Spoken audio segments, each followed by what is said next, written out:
already falling massively. Like it's fair, you can see this massive fall, and once the market falls like this, that means the particular market has been oversold, which means people have sold and the sellers now are losing power, the buyers are waiting to step in. So if you are the kind of person that you're a very patient trader, when you see a setup like this, you begin to wait for any sign of reversal. So what I saw was, in the lower time frame, I was monitoring this is the 4 hours time frame. This particular candle ended bullish, which means that this market is still going to move further.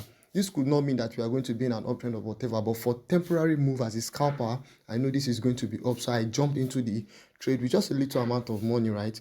And currently, let me show you guys how the trade is going, right? I entered this trade with $4, right? And currently, I have made almost $1 plus. This is like 20 something percent. Now the thing about scalping is not necessarily about the amount of money you use to trade. The percent is the percent. You can go on to make way more if you use probably $100, $200, $1,000. But my plan most times is I just enter the market with $4 and I make like 50% of my money. If I can make like what they call it, $2 out of the $4, I'm good to go. Look for another scalping opportunity. For example, this trade is about to hit my TP. So what I'll do is, once the trade is about to hit my TP, I'm going to close like 75% of the trade. Then I'll remove the take profits and allow the trade to continue to run so that I would not miss out totally from the market, guys. So this is one way you can make money, scalping, and I'll be going on to teach you guys more stuff you can do as crypto traders to make daily money from the crypto market without stress.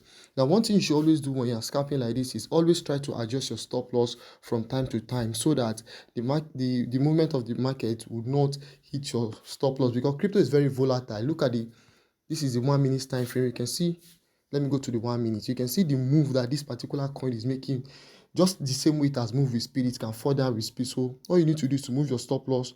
I can put my stop loss somewhere around there so that even if the market wants to dump, it can kick me out and I'll continue to look for another entry than for me to wait and allow this market to come down and everything I've made in the market, I lose it, right? If you want me to make more videos like this, make sure you hit the subscribe button, turn my bell post notification on, and don't forget to hit the subscribe button. Alpha Wolf, bye for now, and I hope to see you in my next video.